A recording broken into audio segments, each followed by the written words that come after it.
Hello everyone, this is my John Wick Chapter 4 review. Spoilers! Alright, loved the movie. Loved it. 3 hours. It was 3 hours.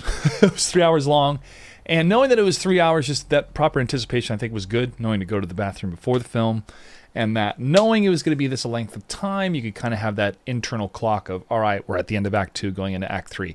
The movie kept moving. So it didn't feel stagnant at any time. And because there was 3 distinct locations, different locations throughout the film, it kind of felt like that Act 1 location, Act 2, then Act 3. The first location was Osaka, Japan. Loved it. I mean, it was so cool. Well, actually, that wasn't the first location. You went into somewhere out in the desert, and you took out an elder. He took out an elder, and then bam, we're in Osaka, Japan, and you get to see the falling out. No, we're in New York. Or New York gets blown up. Then we're in Japan.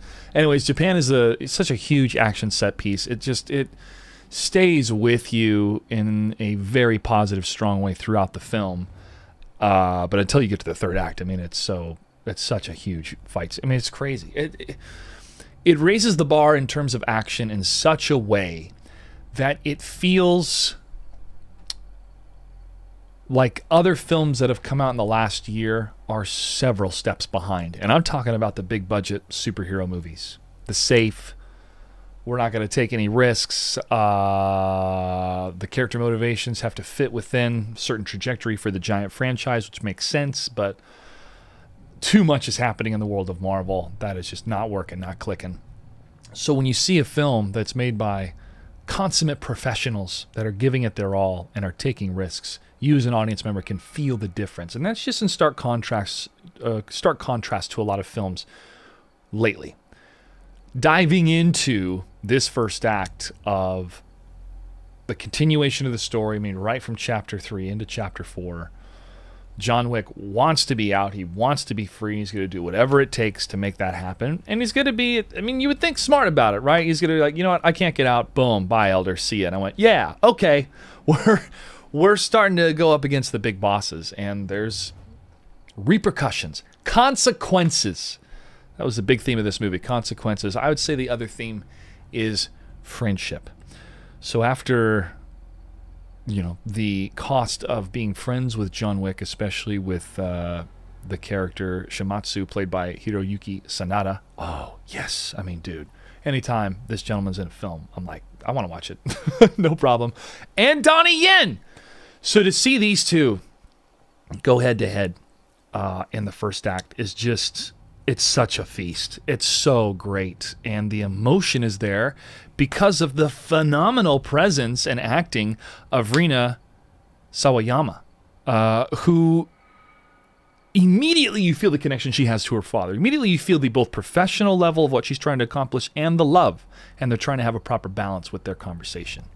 And yet she can feel, as in anticipating, that something is not right with the repercussions of what happened in New York with the New York hotel, the Continental, being blown up, being decommissioned. I mean, that's a big consequence. So you can kind of feel like, yeah, we're on edge because you're also friends with John Wick. And he's already there. He's already there. But I loved seeing Rina Sawayama's performance. I mean, I tweeted out today, she should play Katana in any live-action Mortal Kombat endeavor. She's incredible.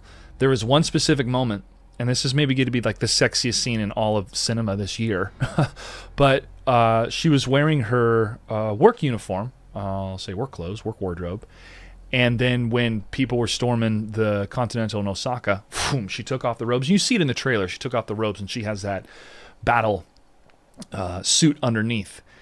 And I you could feel it in the theater, but a lot of us went, whoa, whoa, whoa. Okay. She means business, and she was an incredible fighter. Wonderful stunts. I mean, these stunts, there has got to be a category for stunts in the Academy Awards. There has to be. There has to be, chat. There has to be.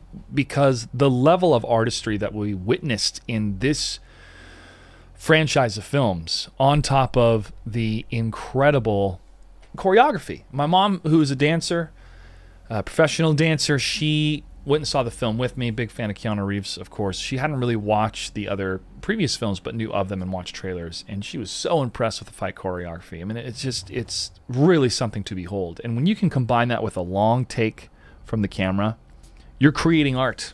You are creating art. And there's some plus-ups with the visual effects, be it the impact of the bullets or fire, because dragon breath is used. And yeah, you can kind of tell, there's a bit of visual effects there. But it doesn't take you out of the film. It's just more of like, I'm seeing all the pieces that you use to craft this moment, and it's all working great. And the moment keeps going and going and going and going and going. That to me is the real artistry of action, is to have those long takes, those oneers, where everybody that's been choreographing these moves to make it look like they're really impacting the other person, but they're not. You got to keep everybody safe, is incredible, man. I mean, it's worth the price of ticket. It's worth the price of admission alone in the first act. So to have that entire sequence and the production design, this big fight in the trailer, I thought that was going to be like the Act 3 fight between him and Donnie Yen, between Keanu Reeves and Donnie Yen. No, it's Act 1, man. They're fighting in Act 1 in that incredible room. He's using the nunchucks in Act 1. And I was just over the moon, because I thought, if this is all Act 1, I can't even imagine what Act 2 and Act 3 are going to be. And they totally delivered. So, talking more about the cast, Clancy Brown as Harbinger. Oh yeah, I mean, just his no-nonsense attitude, but also his sense of fairness, it felt, was great.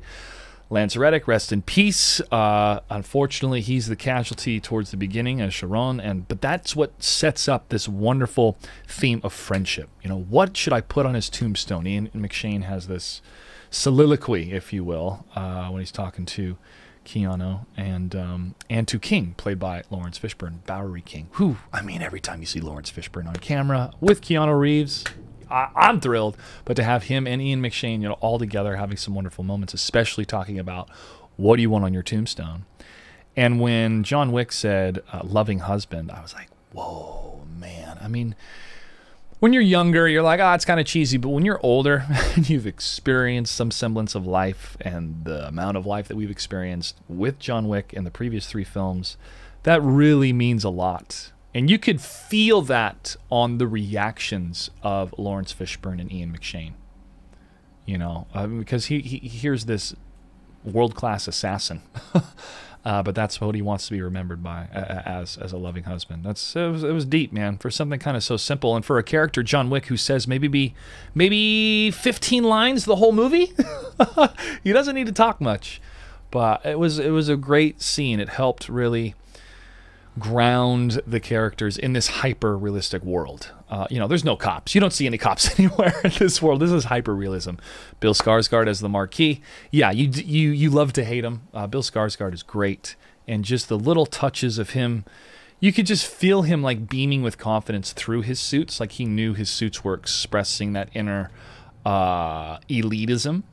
And yet you could see that sense of fear, or a little bit of urgency bubbling up towards the end of the movie. And I liked that. I liked that take. I liked that performance. That he wasn't easily rattled. He was part of the high table doing he had all the resources of the high table. But again, in the theme of friendship, he didn't have any friends. He had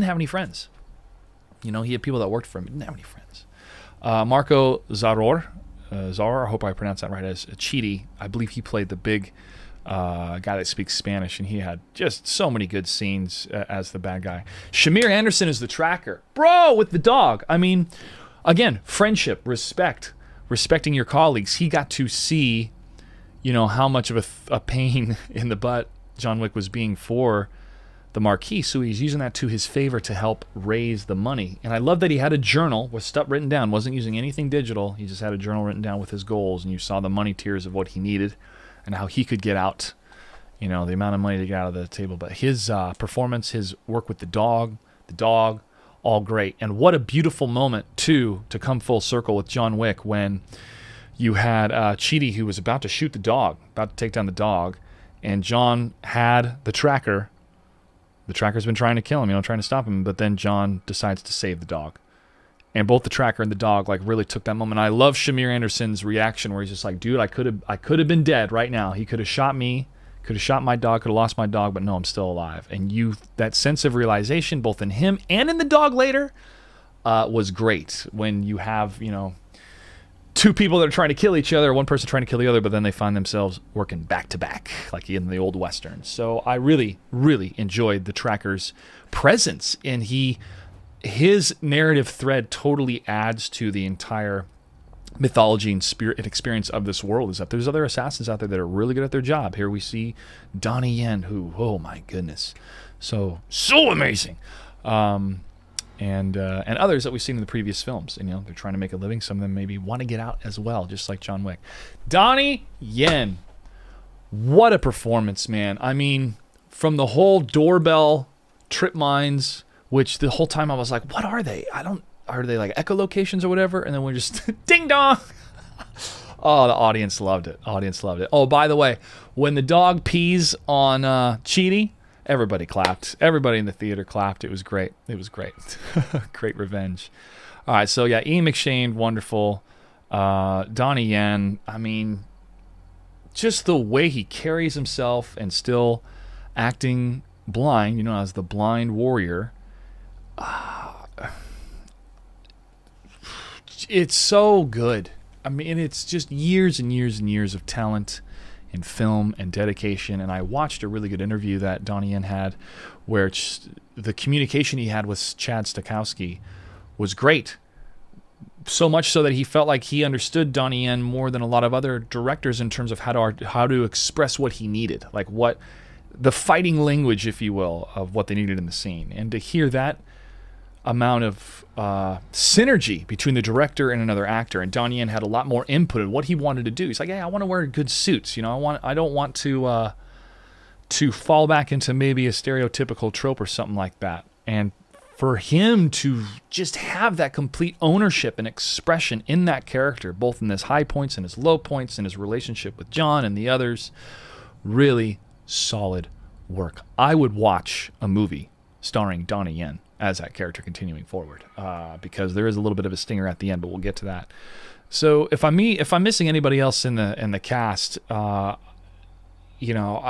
everybody did so well. It's so well casted. Everybody's giving 110%. You can feel it. Oh, I got to talk about Scott Adkins, because that's all in like Act 2, where they go to the club. And what's funny is I thought of the Batman. When the Batman goes into the club, starts beating up people, I'm like, yo, this is like the Batman. But what a fight scene, dude. And Scott Adkins, wearing that suit, the prosthetics with the makeup and everything like that, and still doing these big kicks and fighting, it just was so it was such a joy. My expectations were, I don't know who this guy is or what he can do, to just completely blown out of the water, bro. I mean, I was like, that was so good. His death was great. Man, so Act 2, Berlin. John Wick's got to get back with a high table through his family, so he has to become part of the family again. But he's got to take down the guy that took down Peter. So it's funny. It's almost like you're playing a video game at times, or like, okay, in order for you to accomplish this quest, you have to go kill this guy. Like, all right, I can go do that. Great fight scene, wonderful choreography once again, and people had commented, "Oh, all this fighting is happening in the middle of a dance floor, but nobody's looking around." Be like, "Yeah, but what time is it? If it's like 11, 12, 1 o'clock at night, and some drugs are flowing and stuff like that, people are in their own zone." But then they started to realize, stuff's popping off. We got to get out of here. So I thought that was kind of funny. I noticed people weren't really noticing the fighting going on, but when you're just in your own world dancing and people are moving around you, you're not gonna. Maybe you're in a trance. And then we get to Act 3. So John Wick trying to get to the church, jumping off that building and hitting the van. I mean, the whole audience was just really feeling for the guy. But getting up those stairs, and Donnie Yen being there and helping him, and the tracker helping him, and then finally getting up there was such a beautiful final climb and a great last push to finally get to, the moment that we wanted to see Bill Skarsgård go down. And it was done in a way of that old school shootout. And man, they took some hits, but where they hit each other, like one in the shoulder, one in the stomach, I'm like, okay, they're aiming for these places in order to either prolong this or keep each other alive. But the way that they had said that line to each other, Donnie Yen and Kane and John Wick to each other in the movie, was Kane was saying, those who cling to life die, those who cling to death live, or something like that. And I think whatever that meant to them, it was you know, a sign of respect, but also like just giving the signal of, okay, don't shoot this time. And it was such a good setup because Donnie Yen shoots, hits him, and John Wick's down, and he's down for the count, it seems. And then Bill Skarsgård character, the Marquis, comes in. He's like, I want the final shot. And I love Ian McShane's delivery where he goes, you know, you arrogant son of a bitch, he didn't shoot. The whole audience is going, yeah, and John Wick grabs a pistol and goes, consequences. Boom. Dude, it was such a payoff. And that's what you're supposed to do at the end of an epic. At the end of 3 hours, there's got to be that just F you, bam, type of moment for the good guys, the main hero, to really feel that sense of accomplishment. And you really do. After all the fighting, all the stares, that crazy fight scene in Paris. So we're in Paris in Act 3. And that roundabout, I'm not going to try to pronounce it in French. I'm sorry, but I should know it. But that freaking roundabout, and they're going through the different cars. It just was so overwhelming. I mean, it's so much to process, but so delightful in terms of action and stunts. It's so impeccably well done. Yeah, you can tell when the VFX are kicking in with the cars and stuff like that. But I'm dodging and weaving. Like, you could, with the sound and seeing it in IMAX, I couldn't believe they lasted that long on the street. You know, you watch another film with some action in it, and you'll see them like run across the street, maybe dodge a car, and that's it. It felt like they spent 20 minutes in that street fighting back and forth and dodging the cars. Oh, man.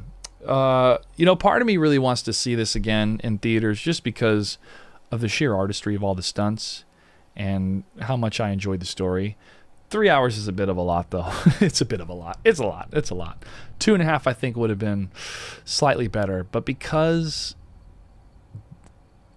there's so much great work that was accomplished in this film, I can't fault it for being 3 hours. And I can't fault the editor and the director going, yeah, it's going to be 3 hours. We want it to be 3 because there's so much good stuff in it. I've been all over the place with this review, so I want to just concentrate all of my thoughts down into a closing argument, if you will, closing thoughts. Rina Sawayama, at the end, I totally would watch a film about her getting vengeance, or if the consequences of John Wick are echoing through other people's lives, maybe John Wick isn't dead, right? So says his wife's name at the end, Helen, and then he falls over. I think Winston probably orchestrated that John Wick is just out in a cabin somewhere on his own. Nobody could ever contact him, reach out to him, or maybe he is dead. But I love that line. You think he went to heaven, or he's in heaven or hell, and who knows? But the way that Winston said it and the way that King laughed, I think King's like, yeah, he's not dead. He's somewhere. So maybe for a chapter 5, the final chapter, it could be they got to bring John Wick back for one final thing because, you know, Rina as Akira is trying to get vengeance and it's stirring up too much of a pot, and the high table's trying to evolve past this or something. But I could see a chapter 5. If not, if this really was the end of John Wick, if this was his death, what a fitting way to go. And being with friends. You know, at the end of it, he was with his friends. You know, one of his friends is the one who shot him multiple times. But that he had that as friendship. And he had the respect of the tracker, too. The tracker, you know, you could feel that sense of honor and respect. And that's what the high table had lost. That's what the Marquis couldn't buy. You couldn't buy honor. You can't buy friendship. And overall, with all of the incredible action and the stunts, that rings so true that you really felt the consequences of these characters. So well done to the writers in that sense, amidst all of the crazy action that was going on. Okay. Oh, and they use Dragon's Breath. Okay, the one final... that scene in Act 3 when John Wick is going through the different rooms and the camera goes up and it's pointed down, it felt like a video game for sure, but it just kept going on and on and on, and my mouth was dropped and my hands were in front of my face because I thought, this is so impressive. Yeah, sure, they're using visual effects to cut stuff in, I get it. But it was so impressive to see that level of choreography and just to show how much John Wick had gone through to get up to the top of those steps. Absolutely incredible. There's going to be, I'm sure there's going to be multiple scenes that people are going to upload on YouTube and whatnot talking about it, but really try to go see this in the theater with the crowd, because that's going to be an experience you're going to have for the rest of your life. And I'm glad that I did it. I'm glad that I was able to take my mom's and really appreciate all of the artistry that went into this picture. So kudos to everybody involved. Thank you so much. I want to see more films like this, rated R, with consequences, amazing choreography, fight scenes, and one takes. I'm talking to you, Mortal Kombat. Here's your katana. Rina Sawayama is katana, man. I mean, she embodied katana. It was incredible. See her as a twin as Melina? Amazing. So Todd Garner, producer of the Mortal Kombat film, there you go. Have your casting director reach out to her, because I think she'd be incredible. What a movie. What a franchise. What a way to spend an evening seeing this in theaters, folks. I hope you do. Okay, it's time for me to go play Resident Evil 4. That's what I'm doing today live on my channel. You can catch me live Monday through Friday, 9 a.m. to 2 p.m. I'm late because I've been talking so much about John Wick Chapter 4. All right, you know what to do. It's YouTube. Like and subscribe. I'll see you online.